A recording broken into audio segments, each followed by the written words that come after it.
Bonsoir Monsieur Diallo. Bonsoir Monsieur Ndiaye. Vous êtes le président de la Fondation du Mémorial de la traite des Noirs. Vous vivez à Bordeaux, vous êtes un ancien de Sciences Po. Vous êtes là aussi pour préparer la journée de la réflexion dans le cadre du 130e anniversaire de la conférence de Berlin. On a vu que vous êtes beaucoup dans ce qu'on appelle la mémoire. C'est quelque chose qui compte beaucoup pour vous, c'est ça?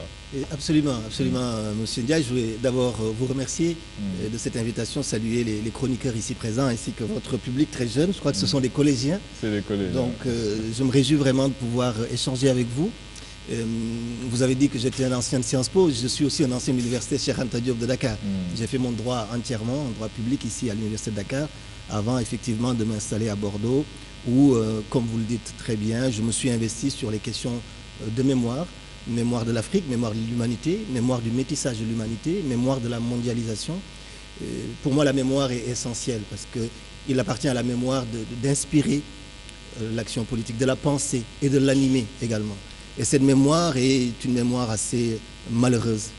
Malheureuse non pas parce que c'est une histoire douloureuse, mais malheureuse parce qu'elle est laissée de côté. Elle n'est pas suffisamment prise en charge par ceux qui le devraient. Et je me réjouis d'autant plus d'être avec vous que je sais qu'ici même sur votre plateau, régulièrement, c'est une émission qui est très suivie un peu partout dans le monde, régulièrement. Ce sont des questions qui vous agitent et pour lesquelles vous faites un travail d'éducation qui est vraiment fondamental. Et encore une fois, je suis très content de vous rejoindre. Il tente de nous corrompre là. Non, je pense que il a un peu raison, mais aussi, je dirais pas le revers de la médaille quand on parle de mémoire, c'est un peu peut-être de sombrer dans une certaine victimisation, comme le dirait Kémy. Peut-être que là aussi, on a toujours tendance à comparer un peu ce qui s'est passé durant la Deuxième Guerre mondiale avec ce que vous savez de la déportation des Juifs et d'autres personnes qui ne sont même pas juives aussi, de la déportation de beaucoup de personnes lors de la Deuxième Guerre mondiale, ce qu'on a appelé l'Holocauste. On la compare souvent aussi à la traite des Noirs en Afrique. Toutes ces deux choses font que parfois les choses ne sont pas traitées de la même manière en fait. Autant c'est vrai que ce devoir de mémoire il est sacro-saint au niveau de la communauté juive, autant chez nous les débats aussi sont parfois un peu contradictoires. On a vu un peu ce qui s'était passé en Afrique du Sud avec des présidents comme le président Wade qui étaient foncièrement contre tout ce qui peut être dédommagement ou ce genre de choses. Pourquoi nous on ne parvient pas à parler d'une seule voix?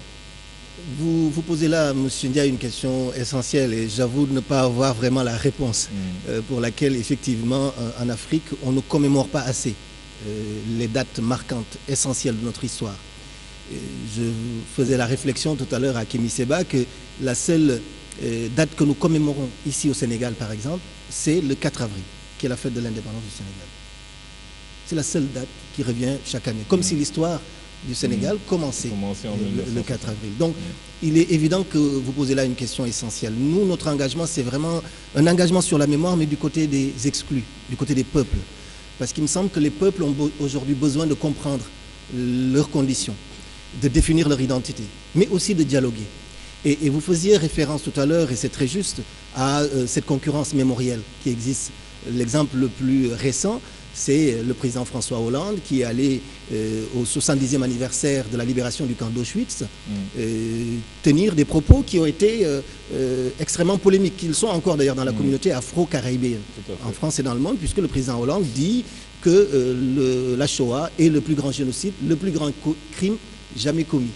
Et bien entendu, très rapidement, des militants, mais aussi des intellectuels se sont inquiétés et ont regretté de tels propos. Je crois que ce ne sont pas des propos qui sont dignes de la France, qui sont dignes d'un chef d'État. Je crois qu'il est essentiel aujourd'hui de faire en sorte d'apaiser les mémoires. Les mémoires, moi, c'est le sens de mon engagement et de mon combat. Ce n'est pas un engagement de mémoire où chacun choisit finalement sa parcelle de mémoire en disant ça c'est ma mémoire, les autres c'est pas ma mémoire. Ce qui me semble essentiel aujourd'hui, c'est que nous puissions être dans un dialogue des mémoires. Mais bien entendu, il faut que nous soyons vigilants et il faut que l'Afrique soit vigilante. Elle ne l'est pas assez. Et je l'ai dit, le Sénégal, on y reviendra dans la discussion, n'est pas assez vigilante sur sa mémoire. On l'a vu ces dernières années, ces 2 dernières années. Très peu d'actes souverains de mémoire ont été posés de façon indépendante et autonome par l'État sénégalais. Donc il y a toute cette problématique qui est réelle, et puis il y a tous ces lieux de mémoire qui sont un peu transformés en lieux exotiques, hein, dans lesquels véritablement on peut repenser les choses. C'est une plaie. Vous savez, c'est une plaie, toute cette histoire-là. L'Afrique a été brutalement arrachée de son histoire, de sa culture, plongée dans une mondialisation. Elle a très peu eu les moyens de faire face, mais elle a résisté. Et moi, ce qui m'intéresse dans cette mémoire-là, c'est ça, la mémoire de la résistance. Pas la mémoire de l'esclavage, mais quelles sont les formidables potentialités, créativités, inventions que le monde a pu avoir aujourd'hui grâce à l'Afrique et grâce à sa diaspora. Moi aussi, je me dis que parfois, vous avez parfaitement raison sur ce sujet, mais est-ce que cette mémoire aussi ne devrait pas être une mémoire positive? Je ne dis pas que cette mémoire n'est pas positive, parce que c'est vrai que se rappeler de ce qui nous a fait mal, c'est bien aussi, mais ce que nous avons fait de bien, pourquoi on n'a pas toujours ce type de mémoire? Dire que tout juste avant qu'il n'y ait la colonisation, qu'il n'y ait la traite des Noirs, juste avant, même un siècle avant, on était parmi les peuples les plus puissants au monde. On connaît bien l'Empire du Mali avec Kanka Moussa, qui était, ils l'ont dit récemment, l'homme le plus riche de tous les temps. Tout le monde se rappelle son voyage à la Mecque, son pèlerinage, avec tous les effets sur la géopolitique, sur la géostratégie et sur l'économie que ce pèlerinage a eu. Ce genre de choses, beaucoup de nos élèves qui sont ici présents peut-être ne le savent absolument pas. Et pourquoi pas ce devoir de mémoire? Cette mémoire est présente, disons cette histoire est présente. Elle n'est pas du tout une mémoire citoyenne, une mémoire qui permet de puiser des ressources. Vous croyez? Oui, je crois. C'est peut-être qu'on n'a pas une vision panafricaniste des choses, mais je veux dire que l'Empire du Mali englobait le Sénégal, englobait plusieurs pays de la sous-région. Je veux dire que si on n'essaie pas d'inculquer ça aux jeunes, Cheikh Anta Diop l'a dit depuis toujours, même en allant plus loin que ça. Mais je veux dire, moi j'ai donné les exemples les plus récents pour dire qu'avant que l'Afrique ne connaisse cette hémorragie, c'était déjà un continent qui était organisé avec des sociétés très structurées et très riches. Absolument. Cette histoire existe. Cette histoire n'est pas suffisamment écrite. Vous savez que le Sénégal a décidé il n'y a pas très longtemps d'une réécriture de son histoire, une réécriture souveraine de son histoire. Vous savez, moi je m'inspire beaucoup d'un homme important, je crois, pour toutes ces histoires, c'est Aimé Césaire. Aimé Césaire disait qu'un peuple sans mémoire est un peuple sans avenir. Et c'est très juste. Nous avons besoin de cette mémoire, mais nous en avons besoin non pas en termes d'instrumentalisation politique ou politicienne, mais en termes de ressources pour comprendre le monde. Vous avez aujourd'hui ici beaucoup de jeunes qui sont dans une phase de compréhension du monde, d'appropriation du monde. Et dans cette phase-là, ils ont besoin effectivement de s'appesantir, de s'appuyer sur ce qu'ils ont apporté au génie de l'homme, au génie de l'humanité. Et ce que l'Afrique a apporté au génie de l'humanité. Parce que l'Afrique a beaucoup apporté au génie de l'humanité. Moi, je suis très bien placé pour le savoir. À Bordeaux, j'ai arpenté les rues, soulevé les plaques de rues qui honorent des gens qui ont participé aux crimes contre l'humanité, mais démontrer également toute la contribution essentielle pour le meilleur et pour le pire que l'Afrique a apporté au monde. Et c'est ça qu'il faut faire. Et ça me semble essentiel. Ce n'est pas suffisamment fait parce que nous sommes pris, effectivement, M. Ndiaye, dans des problématiques de survie, de développement économique, social. La mémoire paraît un peu un luxe. Hein, on me l'a souvent dit, mais pourquoi tu t'épuises à parler de cette question de l'esclavage, de la traite des Noirs? C'est une mémoire honteuse, il ne faut pas en parler, il faut l'oublier. Je dis non, je dis qu'il ne faut pas l'oublier, au contraire, parce que nous devons beaucoup à ces gens-là. Aujourd'hui, si vous, moi, nous sommes là assis, c'est parce qu'il y a des gens qui ont versé leur sang, leur sueur pour que nous soyons, que ce soit les anciens esclaves qui ont résisté. L'esclavage a eu lieu en Afrique, on n'en parle pas assez. Avant d'aller dans les Caraïbes. Mais partout dans le monde, le mot esclave vient de slave. Absolument, mais l'esclavage atlantique, par exemple, la traite négrière occidentale, on a souvent tendance à penser qu'elle ne s'est déroulée que dans les Caraïbes et dans les Amériques. Elle a commencé en Afrique par les Portugais. Vous allez à Sao Tomé et Principe, vous allez au Cap-Vert. Les Portugais ont d'abord cultivé la canne à sucre ici, chez nous, en Afrique, en mettant en esclavage des Africains avant d'aller au Brésil pour le faire. Donc c'est une histoire qui est encore là. Et vous êtes à Dakar, ici, pas loin du quartier du Plateau, pas loin, effectivement, du quartier des Bordelais, du clan des Bordelais qui a fait aussi cette ville. Donc cette histoire est là. Les ressources sont là. Il suffit juste aujourd'hui que nous puissions mettre en place des politiques publiques mémorielles. On n'en a pas de politique publique mémorielle. Moi, mon combat, et j'espère avec votre soutien et surtout celui des jeunes qui sont là, c'est celui-ci. C'est vraiment qu'on fasse en sorte que notre mémoire, nous puissions en mettre des politiques réelles qui permettent notre épanouissement et notre développement. Avant de passer la parole à mes chroniqueurs, c'est vrai que vous tenez un discours politique fort. C'est peut-être ce qui a fait que lors des dernières élections, vous êtes un peu engagé aussi dans cette voie politique avec un des candidats. Qu'est-ce que vous avez poussé à arpenter cette voie-là? Alors, je vois où vous voulez en venir. Moi, je suis citoyen sénégalais. Je suis engagé depuis très longtemps dans ce pays. J'ai fait le lycée Limamoulaye de Pikine. J'ai fait l'université Cheikh Anta Diop. J'étais une sorte de, comme on dit en Wolof, le nato. Je suis éprouvé dans le fait de l'engagement et de la militance. Et les 18 années que j'ai passées en Europe n'ont pas changé ça. Une affection, un amour pour mon pays, une détermination à participer à ce que mon pays soit le meilleur pays, oui, à égalité avec les autres. Donc forcément, en 2012, lorsque le président Abdoulaye Wade a voulu se maintenir au pouvoir, bien entendu, tous les hommes et toutes les femmes de bonne volonté, partout dans le monde, se sont élevés pour dire non. Et pourtant, vous savez, M. Ndiaye, nous devons beaucoup au président Abdoulaye Wade. La première et unique loi en Afrique qui déclare la traite des Noirs et l'esclavage, crime contre l'humanité, a été votée par le Sénégal et par le président Abdoulaye Wade, qui m'avait reçu sur ma demande et qui avait voté cette loi. Donc malgré cela, effectivement, il fallait s'opposer. Il se trouve qu'un des candidats malheureux, puisqu'il n'a pas pu compétir, est un homme pour qui j'ai beaucoup de respect, que j'ai connu, Youssou Ndour, pour ne pas le nommer, connu dans mon engagement, puisque nous avons partagé un film sur l'esclavage, Retour à Gorée. Donc on m'a demandé de coordonner son mouvement en Europe. Bon, j'avoue que tout en étant dans l'action politique, je n'ai jamais été membre d'un parti politique, je n'ai même jamais été membre vraiment de ce mouvement-là. Ça a été assez bref. C'est une expérience dont je suis très fier, puisque c'est un homme qui joue un rôle extrêmement essentiel dans son pays. On peut avoir un point de vue critique sur la façon de le faire, et je l'ai eu tout à fait librement. Mais ce qui importe aujourd'hui, c'est que quand le pays traverse des crises, des moments de changement profond, il faut que les gens soient ensemble. Quelles que soient, bien entendu, les divergences qu'il peut y avoir.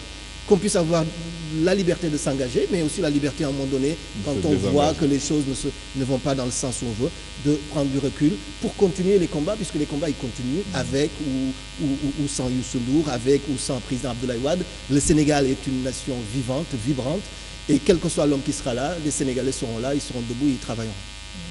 Diana.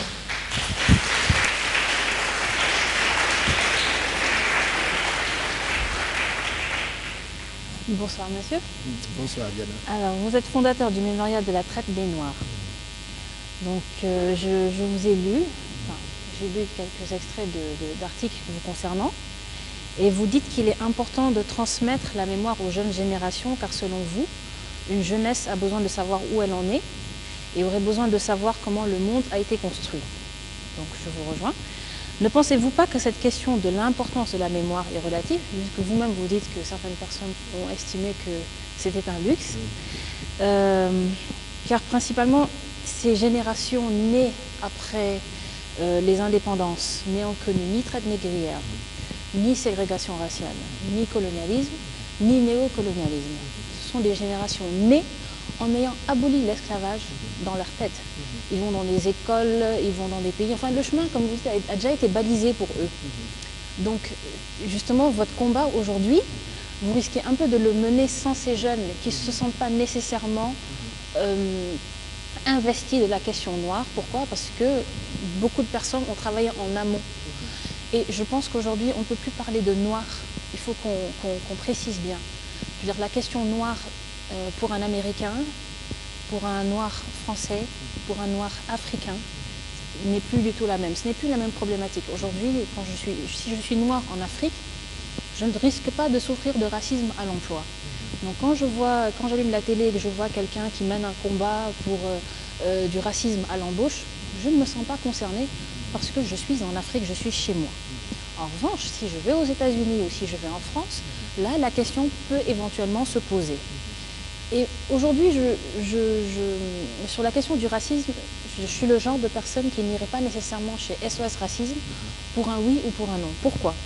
Parce que vous pouvez être noir et incompétent. Et il faut l'accepter. C'est-à-dire qu'il y a des personnes qui crient au racisme dès qu'on leur refuse un emploi. Ce n'est pas tout le temps le cas. Aujourd'hui, je pense qu'on doit bien préciser, c'est comme avec islam et djihadisme, on doit faire exactement avec la question noire. Aujourd'hui, il faut qu'on parle d'une question de génération. Ce qui était important pour Ouad, on le comprend, mais c'est beaucoup moins important pour les générations d'aujourd'hui qui ne ressentent pas le besoin aujourd'hui que peut-être vous avez de faire ce travail de mémoire. C'est toujours des questions qui ont trait au passé. Et les jeunes d'aujourd'hui sont vraiment dans le futur. Bon, par le passé, tel noir a inventé telle chose, ils ont fait telle chose, ils ont participé à telle chose. Mais aujourd'hui, concrètement, qu'est-ce que les noirs font? C'est ça qui est important, enfin, selon moi, aujourd'hui. Donc je vous demande juste ce que vous en pensez. Voilà. C'est une question, je vous en remercie, c'est une question très juste et très, très pertinente. Et c'est une tension qui est existante dans notre travail, dans notre engagement. Il ne faut pas le nier. Même entre Senghor et Césaire, ce ne sont pas les mêmes noirs. Absolument. Aimé Césaire, c'était quelqu'un qui avait été un petit peu déraciné quand même. Donc il ne pouvait pas ressentir la question noire de la même façon que Senghor. Senghor est plus zen, il sait d'où il vient, il sait qui sont ses aïeux, etc. Les noirs antillais ne sont pas des noirs africains. Et un noir français... Quand on est mélangé comme toi, là. Pas d'accord avec vous. Quand on est mélangé comme toi, Je suis pas d'accord avec vous, mais je dis rien. Oui, donc vous avez le droit de ne pas être d'accord, c'est un point de vue, on est là pour discuter. Ce que je veux dire, c'est qu'aujourd'hui, il faut bien compartimenter la question en termes de génération et aussi en termes d'origine. Parce qu'aujourd'hui, quand vous demandez à un Américain comment il se sent, il ne vous dira pas qu'il est africain. Une Whoopi Goldberg va vous dire qu'elle est américaine. Il y a une forme de rejet. Là, ça va être un débat avec Kémy, un débat avec... Non, mais il y a une forme de rejet du continent aussi. Les Américains noirs ne se sentent pas nécessairement africains. Donc, il y a beaucoup d'Africains de la diaspora qui viennent du pays ici. Tu vas les voir en France, certains ne se sentent pas africains non plus. C'est ça aussi le problème. C'est pas un problème... Enfin, oui. Vas-y. Mais en fait, on laisse Carpar commencer à répondre. En fait, vous posez une question qui est importante. Là où je ne suis pas très d'accord, c'est quand vous dites qu'il faut compartimenter. Moi, je ne pense pas qu'il faille compartimenter. Moi, je pense qu'il faut réunir plutôt que compartimenter. Parce que la situation de l'Afrique aujourd'hui, la situation de la diaspora africaine, que ce soit dans les Caraïbes, que ce soit en Amérique, que ce soit dans les pays arabes, puisque nous parlons de la traite des Noirs et de l'esclavage, mais il y a la traite arabo-musulmane qui a existé pendant 14 siècles. Qui a été la première. Pendant 14 siècles. Mais qui n'a pas fait la même hémorragie. Tidiane Ndiaye, mon ami Tidiane en a parlé dans son livre. L'hémorragie est aussi importante. Il n'y a pas d'échelle à établir. Tout à fait. Et je crois qu'il est essentiel aussi, et nous avons aussi lancé ce débat-là, que nous parlions de ça. Mais pour revenir à votre question, elle est importante, bien entendu. Comment faire pour que nous puissions comprendre, nous puissions affronter la mondialisation finalement. Mais une mondialisation où on est enraciné dans notre histoire et dans notre mémoire, dans notre identité. Vous parlez de noir. Moi, je me définis souvent comme un nègre et pas comme un noir. Parce que le noir, c'est la couleur de la peau. Ça ne m'intéresse pas trop. Ma couleur de peau... Nègre, c'est un peu péjoratif. Non, absolument pas, justement. Quand vous connaissez l'histoire du monde noir et l'histoire de l'intelligentsia noire, vous savez qu'au contraire, le mot nègre est beaucoup plus respectueux. Donc vous dites bonjour, je suis un nègre. Mais non, je n'ai pas besoin de dire bonjour, je suis un noir. Mais je n'aime pas être défini comme étant un noir. Vous préférez nègre? Bon, vas-y, allez. Je préfère le mot nègre. Je préfère le mot nègre. Pourquoi? Parce que ce mot a une identité. Il a une conscience. Comme dit Kémy, si on vous traite de nègre, pour vous, ce n'est pas une insulte. Voilà. Je ne le prendrai pas comme une insulte. J'ai dépassé ce stade où ce genre de réflexion va provoquer chez moi une colère ou quelconque sentiment. Au contraire. Aimé Césaire, pour encore parler de lui, disait que nègre il est et nègre il restera toute sa vie. Et je crois qu'il avait raison. Moi, je dis souvent à mes amis que être africain, ce n'est pas un extrait de naissance, c'est un extrait de conscience. Kémy Séba qui est là, qui n'est peut-être pas né ici en Afrique, qui n'a peut-être pas la nationalité sénégalaise. Béninoise, oui. Depuis quelques mois, par la grâce de Dieu. Depuis quelques mois, j'ai la nationalité béninoise. Mais je m'en réjouis, je m'en réjouis. Mais Kémy Séba... Merci.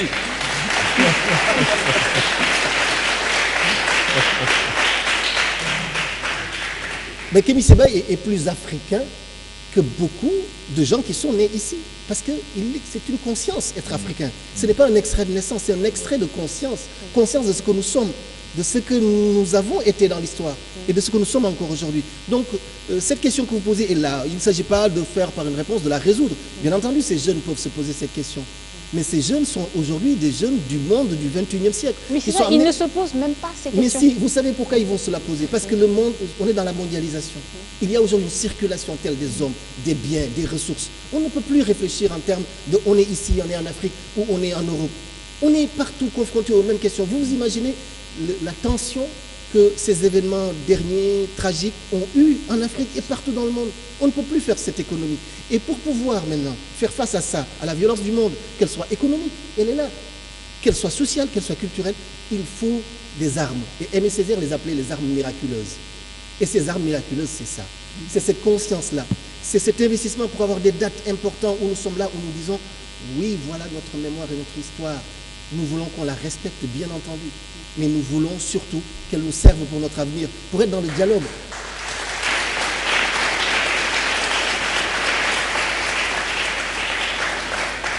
C'est un postulat, c'est une postulation de la fraternité, de la fraternisation. Moi, ce que je rêve, c'est ça.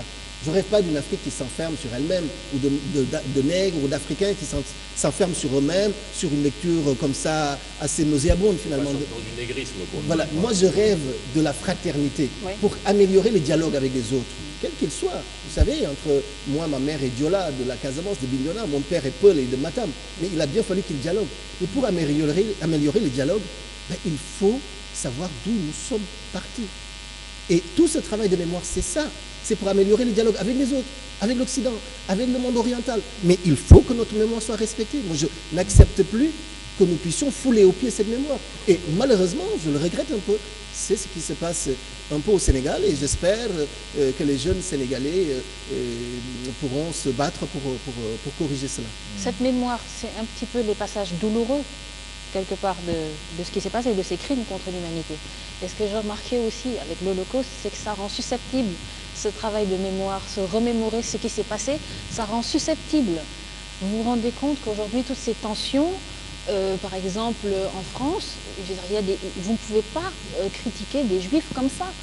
Donc si on commence aussi à faire ce même travail et que tout le monde soit bien conscient de ce qui s'est passé, voilà, il y a tant de Noirs qui ont péri, il s'est passé telle chose à tel endroit, une fois qu'on devient trop conscient de ça, on commence à développer une identité un petit peu exacerbée, une espèce de susceptibilité. Non, il ne faut pas toucher aux Noirs, si vous dites ça aux Noirs, on se fâche, oui, on voit du racisme là où il n'y en a pas. Vous voyez ce que vous voulez dire? Vous savez, moi, si on touche à Yaya Jam, si on trouve... en face de Kenny, là, pas ça. Non, je veux bien qu'on fasse ce travail de mémoire. Je veux bien qu'on le fasse.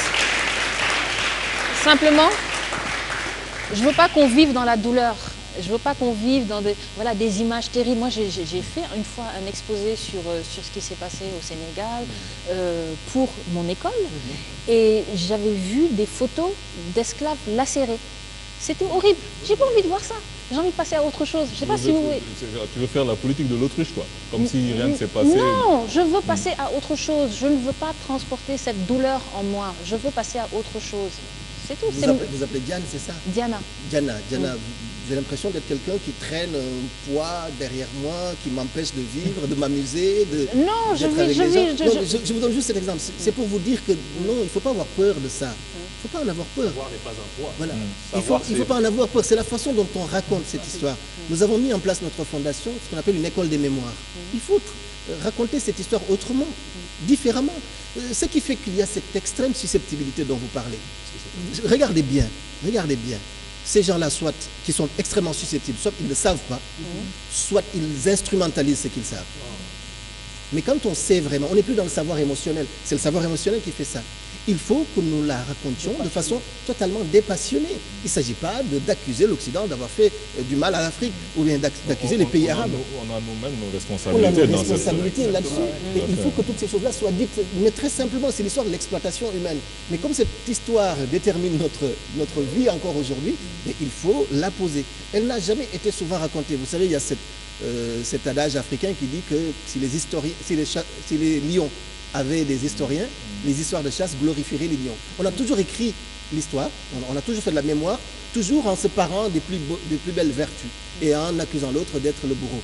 Il faut réécrire l'histoire autrement, la poser telle qu'elle s'est passée, c'est-à-dire avec une complexité, avec de la nuance. C'est ça qui permet, je crois, à la jeunesse, parce qu'elle n'est pas dupe, de comprendre vraiment ce qui s'est passé et d'en faire un moyen, une ressource.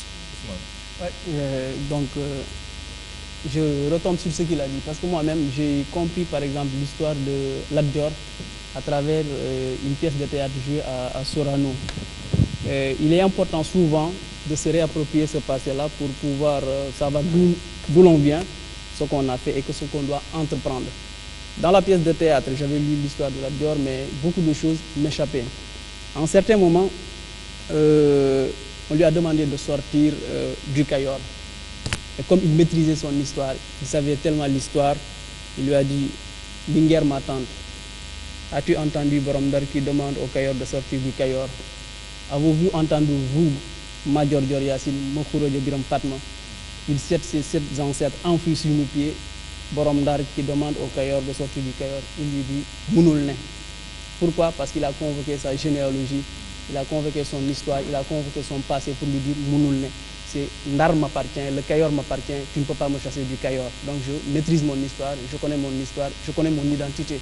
Et je crois que la question noire, c'est une question qui a été rabattue depuis longtemps. Il y a même un texte qui est sorti là-dessus de Carlyle, la question noire.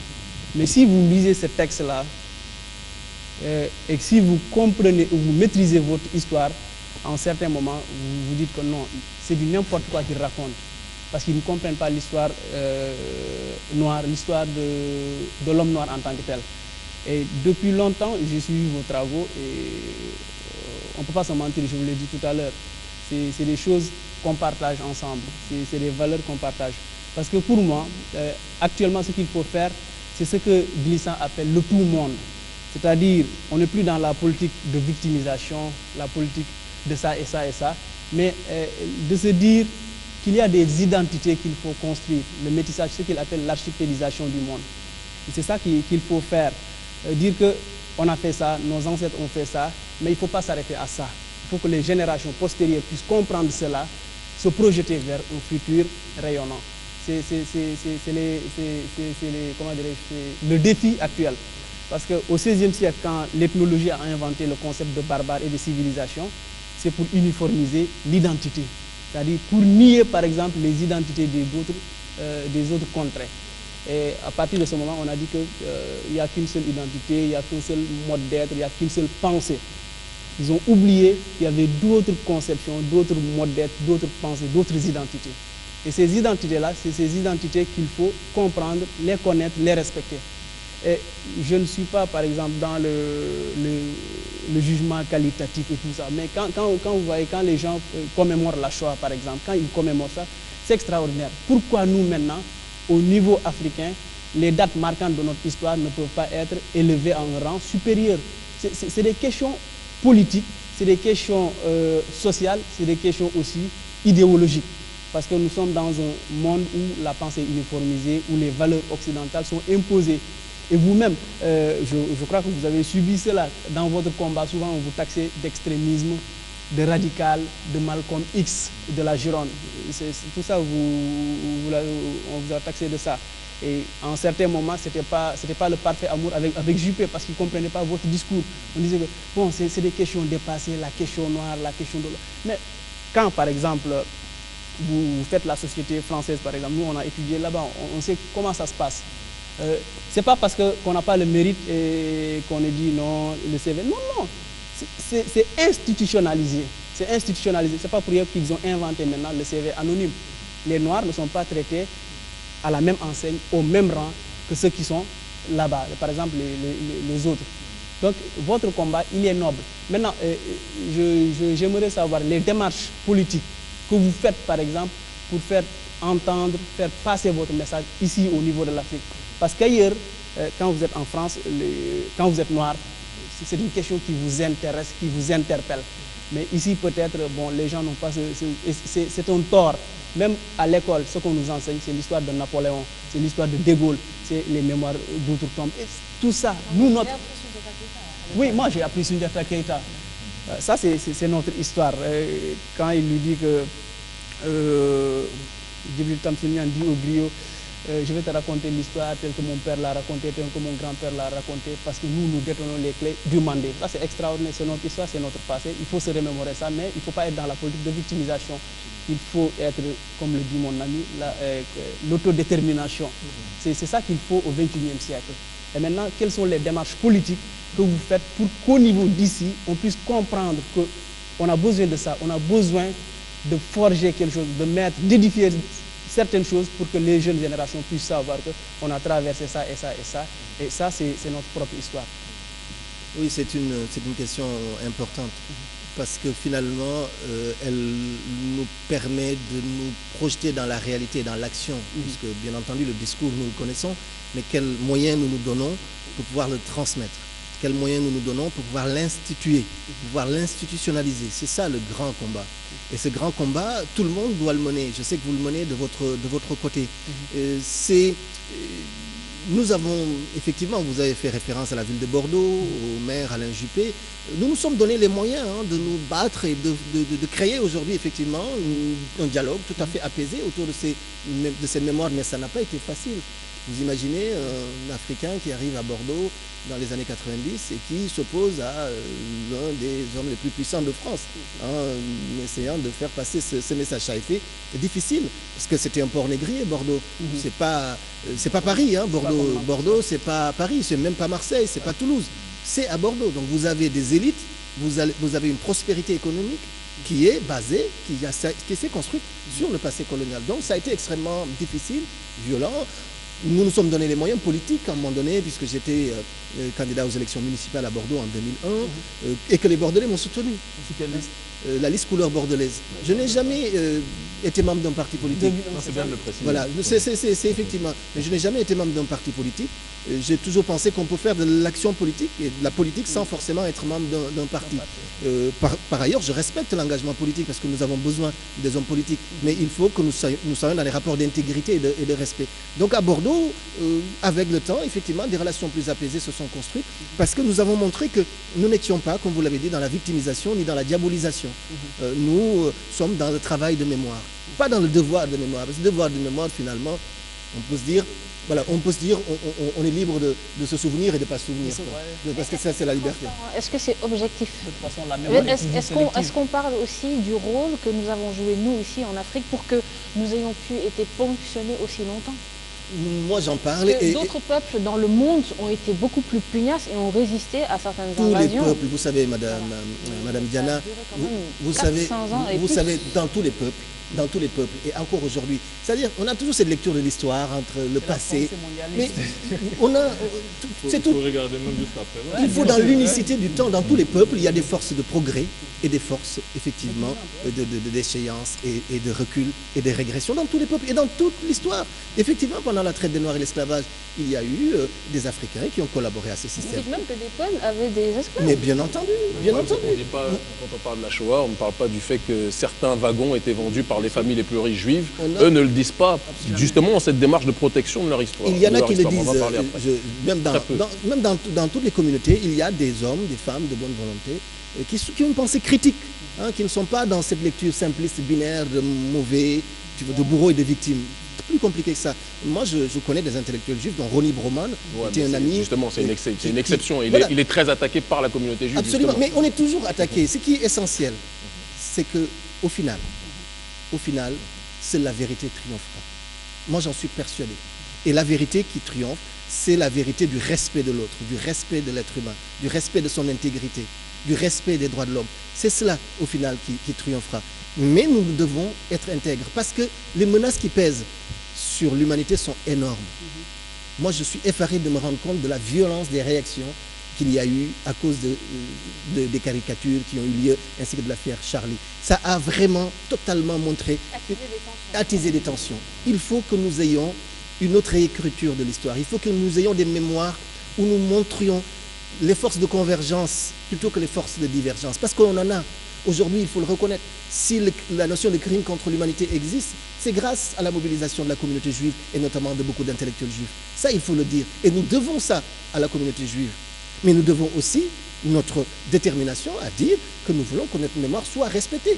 Pas plus ni moins que les autres.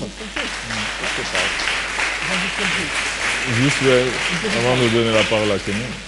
Il faut même rappeler que Césaire, il y a un ministre français, lorsque Césaire avait promis pour que la colonisation soit enseignée dans les écoles françaises. Et ce ministre-là avait dit non.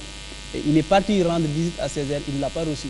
Alors, en fait, c'était le président Sarkozy. C'est une époque... Enfin, il était encore ministre, c'est vrai, à l'époque, où il y avait une loi sur les aspects positifs de la colonisation. C'était en 2005. Et effectivement, Aimé Césaire, qui avait plus de 90 ans, avait refusé de recevoir Nicolas Sarkozy parce qu'on voulait enseigner les aspects positifs de la colonisation. Vous le disiez, vous parliez des dates. Mais qu'en pensez-vous? Il a reçu après. Oui, mais après que la loi... Mais moi, je ne pense pas que la colonisation ait un quelconque aspect positif. Moi, je ne le crois pas. Je crois fondamentalement que la colonisation, elle existe encore aujourd'hui. Allez en Palestine, il y a encore la colonisation. La colonisation est une entreprise de destruction. Destruction de culture, destruction de civilisation, destruction humaine, destruction des identités. Nous n'avons pas besoin de colonisation.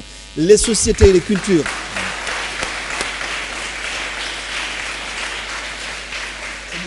Les sociétés et les cultures ont des forces, des potentialités, des ressources qui leur permettent de s'élever vers plus de respect sans forcément être violentés par l'histoire. Ça, j'en suis convaincu. Sans la colonisation, on aurait été rattrapé par la mondialisation. C'est une autre forme de colonialisme.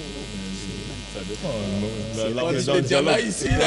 On va inviter Diana ici un jour. On va parler de... Bon, bref. Bonsoir, mon cher frère. Bonsoir, Kenny. C'est un plaisir. Je tiens à remercier vraiment notre grand frère Alioune. Enfin, notre grand frère, je parle comme c'était un patriarche. Notre frère Alioune pour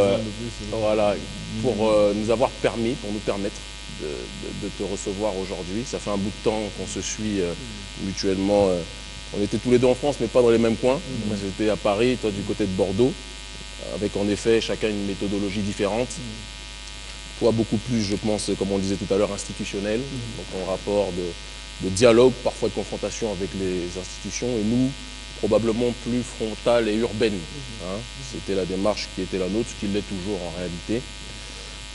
J'ai écouté attentivement les échanges, et je pense que c'est d'une valeur aujourd'hui sur le terrain d'enseignement extrêmement important que de parler comme on l'a fait, comme tu l'as fait avec la sœur Diana, comme tu l'as fait avec le frère Ousmane, avec Alioune. Parce que les thématiques qui sont soulevées sont des thématiques qui, si elles ne sont pas comprises ou réglées, entraîneront tôt ou tard, je pense, un recul et une régression réelle de notre conscience humaine et de la compréhension de nos humanités. Tout à l'heure, on parlait il y a beaucoup de termes qui ont été soulevés, donc tu permets que j'en relève certains avant de venir après sur tes actions. Parce que moi, c'est ma raison de vivre, tout ça aussi, donc c'est pour ça que j'en parle. Lorsque tu parles de ce concept de nègre, on ne va pas se taquiner, on ne va pas parler 10 ans sur les détails, d'autant plus qu'on est d'accord sur la finalité. Je comprends, même si elle a été brocardée un moment, je comprends l'analyse de Diala lorsqu'elle parlait du recul qu'elle peut avoir par rapport à ce terme de nègre. Je dirais que nègre, quand Aimé Césaire disait « nègre, je suis, nègre, je resterai », il ne le prenait pas. C'est une question d'interprétation et ça peut faire l'objet de débats.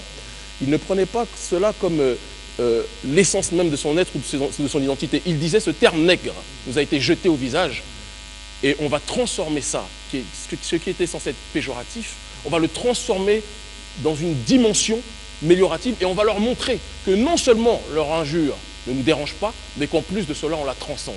C'était dans ce cadre-là, je pense, que le ciment de cette négritude-là s'est installé. Maintenant, on est au XXIe siècle et certains peuvent se dire aussi, j'en fais partie, qu'il arrive un moment où il faut qu'on quitte le statut qui fait en sorte que l'on voit ces derniers, les Occidentaux qui nous considèrent comme nègres, comme baromètre ou comme maître. S'appeler nègre revient quelque part à se considérer comme étant une entité liée quelque part à leur perception. On est des êtres originels. Le passé, juste que je termine. Mais laisse que je termine. On le sait tous que Cheikh Anta Diop disait ça. C'est pas le débat. Même quand il parlait de ce terme-là, c'est parce que c'est chargé historiquement et sociologiquement. Il y avait une connotation. Aux États-Unis, j'ai vu un débat. On lui interdisait presque ces gens. Les gens disaient, ne dites pas nègre. Il dit, on m'interdit de dire nègre, mais c'est le mot qui tire. C'est là où je veux en venir. C'est que justement, aux États-Unis, la perception était différente. Negro avait une connotation péjorative pour eux et ils refusaient, jusqu'à aujourd'hui dans le milieu black nationaliste, dans le milieu de la conscience noire afro-diasporique, ils refusaient cette appellation-là. D'accord ? Et ils préféraient s'appeler noir, qui est quelque part aussi une autre appellation extérieure, quelque part. Hein. Mais je pense que tôt ou tard, il faudra qu'on puisse arriver, nous tous, à se qualifier comme étant, c'est ce que nous sommes, les peuples originels. Nous sommes les peuples premiers. les peuples premiers, quelque part, n'ont pas, si on a une compréhension réelle de l'histoire, à se situer en fonction du regard de leurs enfants. Au contraire, c'est à eux, quelque part, de refluer à partir de là où ils sont pour donner une identité qui puisse, quelque part, témoigner de notre pluralité et de la diversité de notre histoire, de nos origines, de nos valeurs et de nos traditions, de manière générale. Ça, c'est un premier point, mais je pense qu'on se rejoint quelque part dessus. L'autre point sur lequel je peut-être une petite distance critique, c'est que lorsque tu parles de Glissant, quand on parle de Glissant, il ne faut pas oublier que Glissant, sa démarche s'éloigne quelque part peut-être de cette dimension de la négritude que l'on peut revendiquer, dans le sens où il est beaucoup plus lié à cette notion de créolitude quelque part. Et dans cette créolitude-là, il y a cette dilution que toi tu vas peut-être voir comme une chance, ça fait peut-être partie aussi des accords que l'on a, une dilution de nos identités originelles africaines pour nous pousser vers ce brassage des cultures qui quelque part tend vers le mondialisme que l'on est censé critiquer. Donc ça c'est un autre point. Et dernière chose, j'en reviens là-dessus sur maintenant le cas concret de tes actes, la démarche mémorielle, c'est quelque chose que j'apprécie. D'accord, et après on revient peut-être, d'accord, ok. Mais d'abord, je suis très, très heureux de te retrouver ici, Kémy, au Sénégal. Je suis effectivement ton engagement depuis de très longues années. Tu fais partie de ceux qui font avancer effectivement le niveau de conscience qu'on peut avoir sur ce que l'Afrique a apporté au monde. Et comme tu l'as dit, et comme nous le savons tous, nous sommes dans une sorte de pluralité, une pluralité d'action, une pluralité de sentiments, de façon de faire et d'agir. Mais au final, effectivement, nous poursuivons le même combat. Pour répondre à ta question, sur la question de la négritude, moi je pense que la négritude, elle est quelque chose de très partagé et qui dépasse la question de la couleur de la peau. Bien sûr, puisqu'on est tous les nègres de quelqu'un. Encore une fois, hein, c'est pour ça que je préfère nègre à noir, parce que tout le monde n'est pas noir, mais tout le monde est nègre. Parce que tout le monde peut avoir conscience de ce que ça a été d'être assujetti, d'être démuni, d'être ravalé, d'être dominé. Tout le monde peut avoir cette conscience. On peut être blanc, mais il s'agit de la transcender. Quand vous dites ça, moi ce qui me dérange dans ce que vous dites, ce que disait Kémy, c'est que aussi vous voulez amalgamer, vous voulez mettre nègre avec, vous voulez lier ça au fait d'être brimé, au fait d'être. Mais je veux dire qu'on était nègre en étant dominant aussi. Comme l'a dit Cheikh Anta Diop, quand on voit les nations nègres au départ, mais pourquoi vous voulez... Ce n'était pas des nations nègres. C'est ça. Mais c'est là, c'est un débat très important. Pour moi, ce n'était pas des nations nègres. Pour vous, c'était des nations?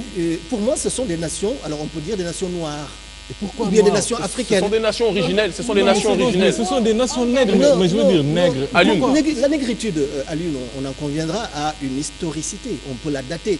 À quel moment est-ce que ce mot nègre est utilisé? Justement. Les sociétés africaines d'avant la violence arabe, parce qu'il y a une violence arabe, une colonisation arabe.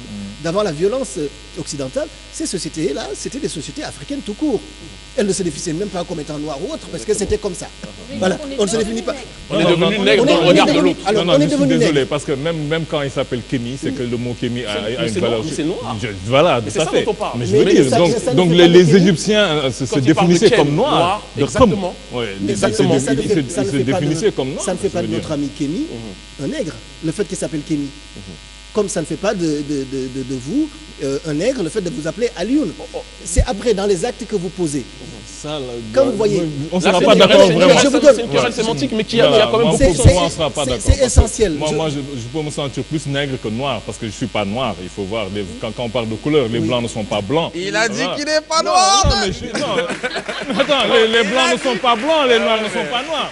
Je veux dire, cet écran, il est noir. Moi, je ne suis pas noir. Il y en a qui sont noirs comme ça. Non, je suis désolé. Il y en a pour qui tu mets noir comme ça. Nous, on est des nègres. On n'est pas des noirs. Il faut l'accepter. C'est un débat obsolète. Ça, c'est... Moi, je pense que c'est une querelle. Voilà. Si je peux me permettre... Les chantres de la négritude. Je veux dire, c'est vieux, ça. Diana, juste on est dans le 21e siècle. Elle est vraiment diluée. Non, c'est pas le créolisme. Non, c'est pas le créolisme, s'il vous plaît. Mais je veux dire, Écoutez, aujourd'hui, Diana. je préfère qu'on parle de ce genre de choses comme ayant eu lieu dans le passé. Moi, Nous Diana, ne sommes plus des nègres. Est-ce que je peux juste... Bon, comme je te le dis, je le On répète. nous a indexés, Diana. on nous a dit, voilà, eux, ce sont des nègres. Diana, Mais ça, c'est obsolète. en tout cas, Ça ce que je regarde dis, des personnes qui Carfa, ne vivent même plus. Carfa, Ils ne sont même plus là. Je pense C'est qu'il y a du boulot, hein. Carfa, il y a juste il y a pour du rebondir. travail. des bateaux Attends. négriers, des Et chantres juste pour de la terminer négritude. sur la réflexion, bon, que même ça dépend. Tu vas aller dans certains endroits, toi, qui pensent que c'est un concept du passé, ils vont te traiter de sale négresse, tu te rendras compte que c'est le présent, malheureusement. Et je te parle de ce que moi-même, j'ai pu vivre durant mes 30 ans ou mes 29 ans en France. Mais bon, ça, c'est un débat.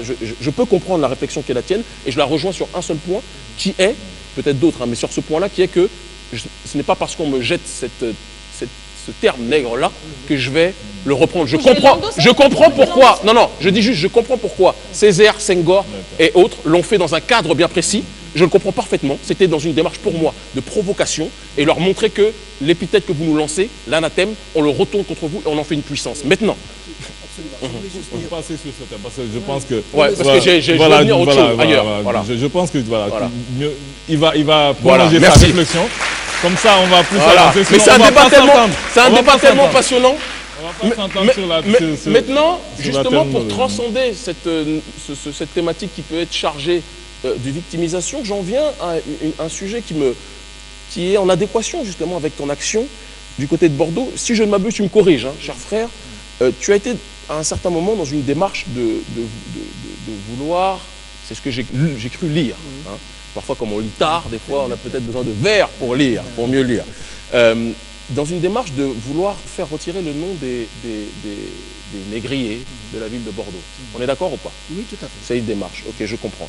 Maintenant, il y a une question que moi je me pose dans ce cadre d'anti-victimisation dans laquelle on se doit d'être. Parce que le problème, c'est qu'on ne peut pas, au XXIe siècle, toujours être dans cette optique de « oui, on est des nègres, on a trop souffert ». Je ne dis pas du tout que c'est ta démarche. Entendons-nous bien dessus aussi, parce qu'on se connaît assez pour le savoir. Mais je vois Bodge, il est en train de suer, il croit que je vais l'attaquer après. Non, t'inquiète, c'est pas le souci. Mais le problème, c'est malheureusement, dans cette logique des lois mémorielles, et c'est de la manière d'ailleurs même dont tu appelles ces lois-là qui sont liées à cette démarche de l'esclavage et de la conscience universelle humaine, on a toujours cette tendance, cette volonté de copier ceux qui sont à la base de la matrice de ces lois mémorielles-là, qui sont les gens de la communauté juive. Mais il y a une différence fondamentale entre eux et nous.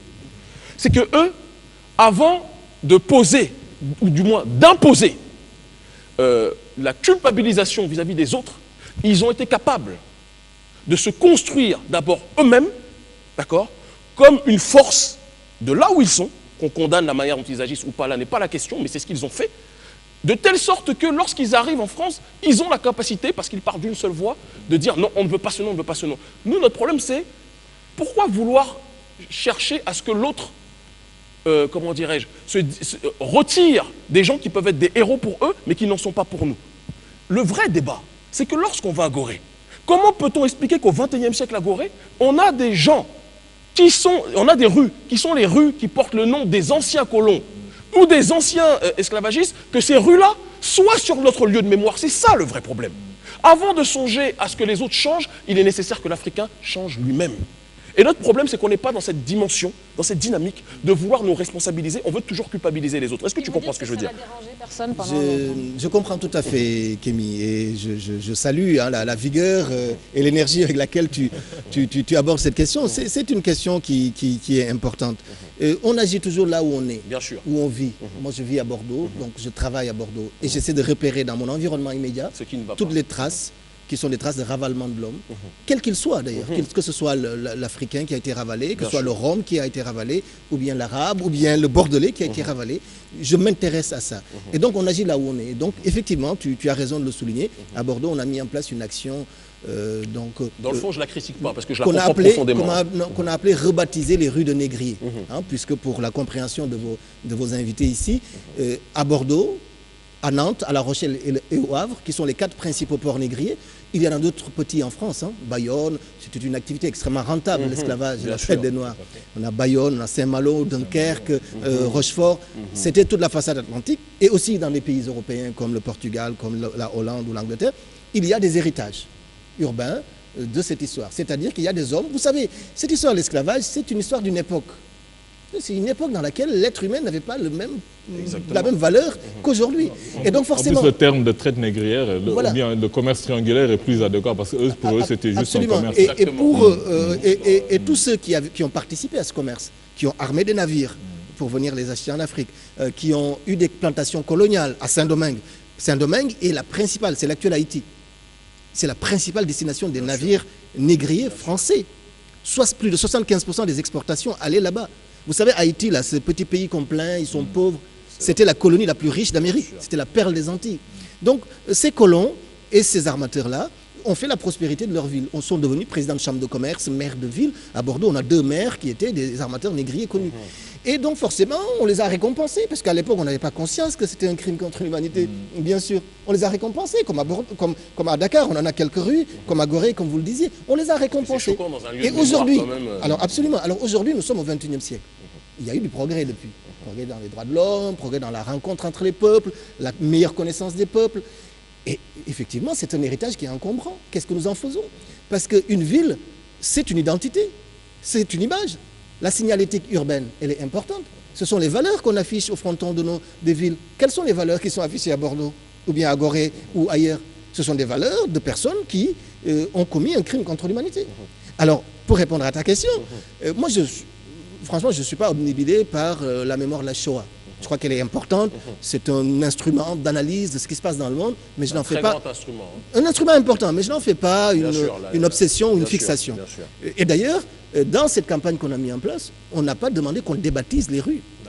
On a demandé qu'on mette des plaques explicatives en bas des rues.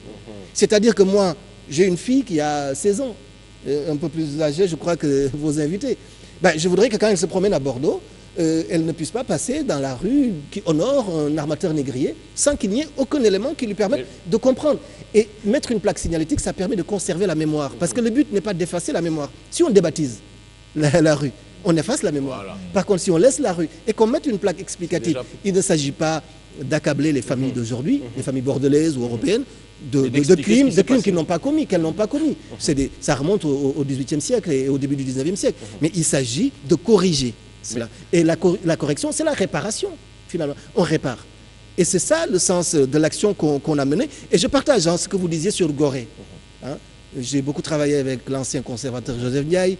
Bon, je pense qu'il faudrait repenser la question mémorielle. Gorée, c'est une mémoire exotique, une mémoire touristique, de l'esclavage. Et ça, il faudrait qu'on puisse les corriger. Et le but, justement, de ce plaidoyer sur les lois mémorielles qu'on a amenées au Sénégal et en Afrique, c'est véritablement de faire en sorte que nous puissions rentrer dans une commémoration citoyenne, que la mémoire de l'esclavage ne soit pas exilée à Gorée, parce que c'est ça, on l'a exilée à Gorée. Elle ne concerne pas, d'accord, alors que les traces sont là. Donc ce travail de déconstruction, il est vraiment nécessaire, mais il faut le faire de façon apaisée. De façon apaisée, avec tout le monde. Il ne s'agit pas de venir dire moi je suis panafricaniste, voilà. Non, je crois que nous tous nous œuvrons pour élargir le niveau de conscience. Il peut y avoir des divergences, il faut les exprimer, mais il faut que nous travaillions ensemble parce que nous sommes conscients de l'intérêt. Et j'en viens justement à ma dernière question. Et je te remercie de dire... Je te remercie de dire que c'est un travail dans lequel on doit être ensemble. Et c'est pour ça qu'au-delà des désaccords qu'on peut avoir, que tu peux avoir avec moi ou que je peux avoir avec toi, on a toujours été dans une démarche, en tout cas, je ne t'ai jamais entendu critiquer le travail effectué, comme tu ne m'auras jamais entendu critiquer celui qui est le tien, parce que je pense que le problème de nous autres, c'est qu'on est dans un hôpital, on est censé être tous de différents secteurs, mais chacun se revendique d'un secteur et pense que l'autre n'est, alors qu'on a besoin de tous ces secteurs-là. Et c'est justement là où j'y viens.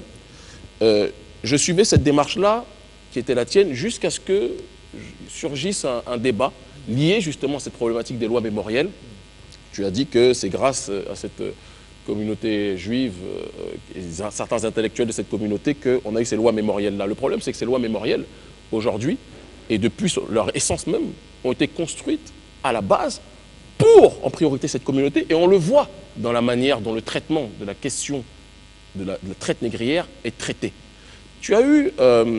une distance critique avec quelqu'un que tu as pu soutenir ponctuellement un temps et dont tu t'es éloigné après, j'en parle pas parce que c'est un ami, Dieudonné, l'humoriste Dieudonné, franco-camerounais.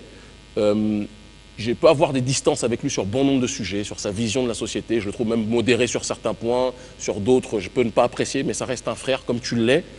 Et ce que j'ai trouvé dommage, je pense que c'est bien aussi de t'en expliquer, c'est justement que tu aies dit, en gros, que le frère, cet humoriste-là, qui, durant tout son temps, durant toute la période durant laquelle il s'applique à bousculer justement le deux poids, deux mesures en France, et qui a des répercussions, quoi qu'on en dise. Ici, contrairement à ce qu'on peut imaginer, tu l'as critiqué en disant que Dieudonné, quelque part, faisait ses provocations pour lui-même, il roulait pour lui-même, alors qu'en réalité, selon moi, malgré tous les désaccords que je peux avoir avec le frère, ce qu'il fait, il illustre dans ses provocations, comme d'autres peuvent le faire, le fait que ces lois mémorielles ont été instaurées uniquement pour une minorité, mais on nie le droit aux autres de se réapproprier leur propre histoire. Et toi-même qui revendiques ce fait d'être dans cette démarche d'unité, de ne pas critiquer les autres, j'ai trouvé dommage que tu t'opposes publiquement. Tu aurais pu le faire en privé, et ça j'aurais largement compris, mais que tu t'opposes publiquement aux frères. Est-ce que tu comprends ce que je veux dire? Je comprends tout à fait. Je comprends tout à fait. Bon, c'est un débat très franco-français. Contrairement à ce qu'on pense, beaucoup plus partagé ici, parce que beaucoup de gens en parlent. C'est possible.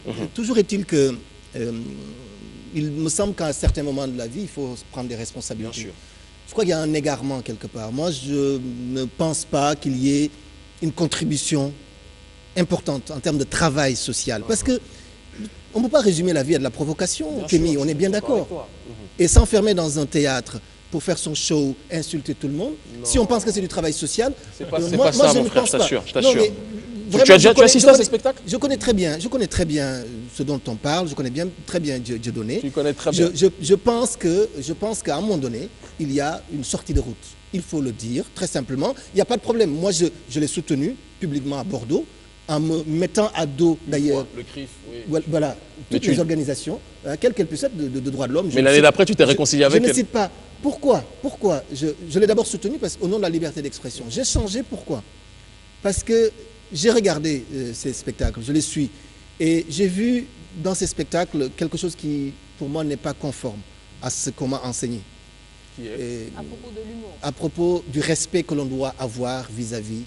Mais est-ce que nous, on est respecté dans notre justement, Kémy, dans son domaine, c'est tout ce que les gens lui reconnaissent, c'est qu'il est l'un des plus, qu'il est l'un des plus drôles, ou sinon le plus drôle, c'est le plus talentueux, et que dans son domaine à lui, qui est l'humour, qui est la provocation, mais il n'est pas sorti voilà, je pense pas. Est-ce qu'il en a fait plus que les Desproges? Est-ce qu'il en a fait... drôle, hein. Vous savez, se faire un focus. Non, il est drôle. Mais ça, c'est une question de goût, d'appréciation. Je pense que le talent... Mais on ne peut pas le juger comme ça. Par exemple, vraiment, le cas Dieudonné, c'est un cas d'école. Exactement. C'est vraiment un cas d'école. Moi, je ne peux pas comprendre que les gens débattent dessus après ce qui s'est passé récemment. Avec Charlie Hebdo. Parce que, exactement. Parce qu'on peut accepter qu'on fasse des caricatures sur quelqu'un comme le prophète sallallahu alayhi wa sallam, qui est dans le cœur de plus d'1 milliard de personnes. C'est ça.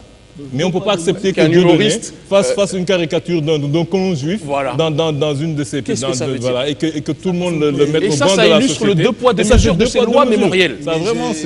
Et c'est là où on voit on se dit que quelqu'un d'aussi profond et impliqué que toi, parce que je ne te le dis pas pour te jeter des fleurs, mais c'est... Juste Diana, Lady Diana, s'il te plaît, juste laisse-moi terminer. Il y a un moment où on se dit que notre problème, on veut faire reconnaître notre patrimoine historique qui est fait de joie, de gloire, mais aussi de souffrance, comme toute l'humanité. On veut le faire. Mais la différence fondamentale qu'on a entre nous autres et les autres, c'est que eux, ils parlent d'une voix, ils ne s'attaquent pas publiquement. Ouais. Tu comprends ce que, même s'ils débattent, mais on les connaît, pour privé, on sait très bien les disparités qu'il y a entre eux. Mais ils ne se battent pas publiquement. Mais nous-mêmes, on est les premiers parfois à rentrer dans une sorte de conformisme. Ah non, il est sorti de route. Ah non, comme je l'ai connu moi-même, comme je le connais dans le secteur d'activité qui est le mien, alors qu'en réalité, on tire tous dans le même camp. Non, mon frère, Dieudonné est quelqu'un qui, au-delà de ses provocations, permet de bousculer une liberté d'expression qui est à géométrie variable aujourd'hui et qui fait que certains ont le droit d'insulter ce qui est sacré pour les autres, mais que d'autres n'ont pas le droit d'effectuer un minimum de critiques sur ce qui est sacro-saint pour eux. Je comprends tout à fait ta position. Je ne la partage pas. Moi, je pense qu'il n'y a pas un unanimisme de la couleur ou de l'engagement. C'est-à-dire que c'est pas parce qu'on est noir, qu'on est africain, qu'on est militant, qu'on est obligé d'être d'accord sur tout. Bien sûr. Il y a des divergences et il faut les exprimer. Et ce que tu dis n'est pas valable pour mon cas. Moi, j'ai d'abord soutenu Dieudonné. Jusqu'au bout. Mais lorsque j'ai vu effectivement des sketchs dans lesquels il se moquait du crime contre l'humanité, que la Shoah. Mais c'est un sketch. Oui, mais pour moi... Michel Leb se moquait des Noirs, se moquait de l'esprit. Oui, mais je suis d'accord. Moi, je suis d'accord sur ce qui est de Charlie Hebdo. Tu te sens Charlie Hebdo? Vous êtes... Non, mais tout est lié. Mais tout est lié. On peut faire deux poids et deux mesures. Pourquoi on veut dire que celui-là, il a le droit de critiquer cette religion sans problème et que l'autre n'a pas le droit de critiquer? D'autant plus que c'est pénal. En France, c'est pénal. C'est ça. Tu vas en prison. Oui, tu vas en prison. Voilà, exactement. Je veux préciser que je ne dis pas que ce que Charlie a fait en publiant les caricatures, c'est normal. Je condamne ces caricatures. J'ai marché pour Charlie, effectivement. Donc tu es Charlie. Oui, je suis. Non, mais est-ce qu'on peut... Mais tu n'es pas Dieudonné. Je ne suis pas Dieudonné, effectivement. D'accord. Mais pourtant, Charlie porte plus atteinte à ton intégrité spirituelle et morale que Dieudonné. Je ne pense pas. Se moque. Je ne pense pas. Je pense qu'il y a chez Dieudonné, en tout cas de la perception que je peux en avoir. Et je peux me tromper. Nos engagements, nos déclarations, il ne faut pas les prendre pour argent comptant et définitif. Mais en tout cas, aujourd'hui, je pense que l'action de cet humoriste-là n'apporte plus rien à la question sociale, ni en France, ni ailleurs. Mais c'est pour ça que tu fais sale com. Je vous donne... Pourquoi il fait sale com? Pourquoi les gens essaient d'annuler ces dates alors que beaucoup... Vous savez, Johnny Hallyday fait Sarclombe. Combien d'artistes font ça? Parce qu'ils ont du talent. Non, le talent, cher Alioune, ne permet pas tout. Le talent n'autorise pas tout. C'est pas parce que... Je suis d'accord. C'est pour ça que je suis d'accord que les gens de Charlie Hebdo n'auraient pas dû faire ce qu'ils ont fait. Et pourtant, tout le monde a marché pour le soutenir. On aurait tué Dieudonné demain. Je ne pense pas qu'il y aurait... Il n'y aura peut-être pas eu autant de personnes qui auraient marché. Je pense, en tout cas, moi, au moment où personne ne le soutenait, je l'ai soutenu. Quand j'ai vu dans sa démarche quelque chose qui ne me semblait pas conforme à l'éthique qui était la mienne, effectivement, j'ai pris du recul par rapport à ça. Parce que je sais que c'est terminé. Juste ce dernier point. Le public est témoin, le dernier point. Voilà, je prends en otage le public. Non. Juste dessus pour montrer que sur ce point de l'impact social, je pense que tu te trompes en ce qui concerne l'humoriste, sans m'en faire l'avocat. Comme je te le dis, j'ai des grands désaccords. Pour moi, je pense qu'il y a certains points sur lesquels il ne se préoccupe pas suffisamment de l'Afrique dans sa globalité. Il est trop dans certains sujets qui peuvent être franco-français. Mais dans l'impact, parler de ce qui se passe au Cameroun. Mais dans l'impact, si, il en parle. Jamais. Si, il en parle. Je suis désolé. Tu n'as pas vu tout ce spectacle. Si, il en parle.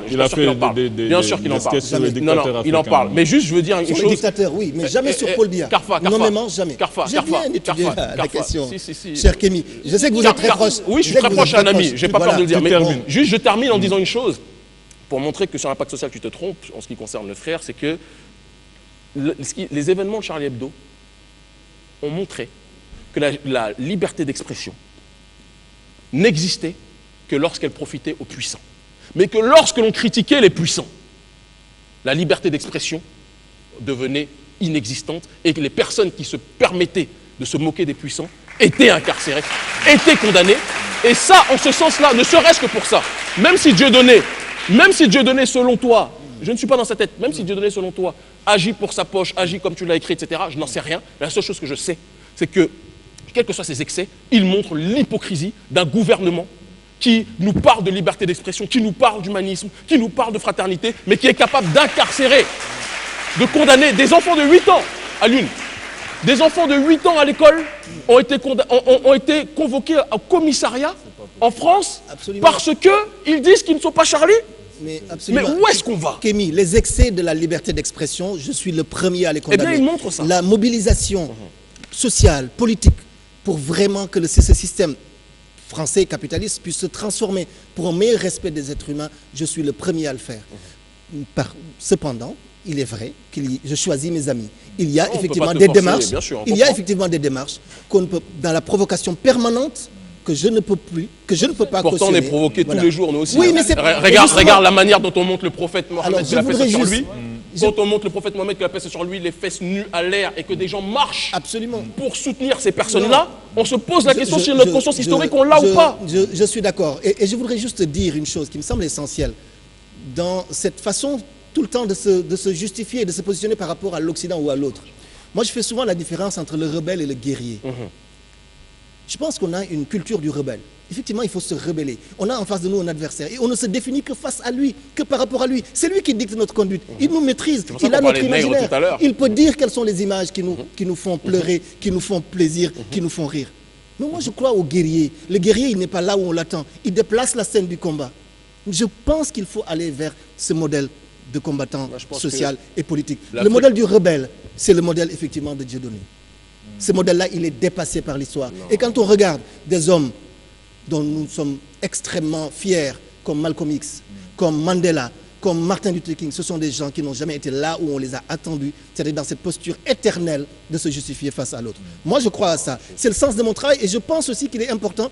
Moi, je pense que l'Afrique a besoin de toi, a besoin de moi, a besoin de Dieudonné, a besoin de nous tous. Et on ne doit pas exclure les uns pour faire plaisir à d'autres. La question n'est pas d'exclure. La question juste, c'est la temporalité de l'action. Et la temporalité de l'action, aujourd'hui, elle n'est plus dans cette position-là. Tout à fait. Juste pour terminer, la date de la cérémonie que tu prépares, c'est pour quand? Alors, le 26 février prochain, ce sera le 130e anniversaire de la conférence de Berlin. La conférence de Berlin, je suis persuadé que beaucoup de vos jeunes auditeurs ne connaissent pas. Ça s'est passé entre le 15 novembre 1884 et le 26 février 1885. C'est une conférence qui a déterminé du partage de l'Afrique, de pourquoi on est devenu sénégalais, béninois ou autre. Ça explique beaucoup de choses sur la question des frontières en Afrique, la question de l'unité africaine. Il est important que nous puissions, et c'est ce que disait le frère tout à l'heure, que nous puissions nous réapproprier ces dates symboliques-là. Non pas pour dire on nous a divisés, non, mais pour dire à partir de ça, nous allons construire des sociétés plus fraternelles, renforcer notre intégration, renforcer notre démocratie et notre humanisme. Et c'est pour ça que le 26 février, au Goethe Institut à Bordeaux, non plutôt au Goethe Institut à Dakar, nous organisons donc une après-midi de réflexion autour des enseignements de la conférence de Berlin avec Boubacar Boris Diop, avec beaucoup d'autres intellectuels, des journalistes comme Abdoulaye Bamba Diallo qui seront là, avec d'autres historiens, pour tirer les enseignements de cette histoire-là. Et Kimé aussi, normalement. Et bien entendu, on l'invitera volontiers. Parce que j'ai dit peut-être que je ne serai pas invité. Non, je rigole, je t'inquiète. Donc nous avons été très heureux de vous avoir sur ce plateau, vraiment. Ce fut un débat très riche, c'est vrai.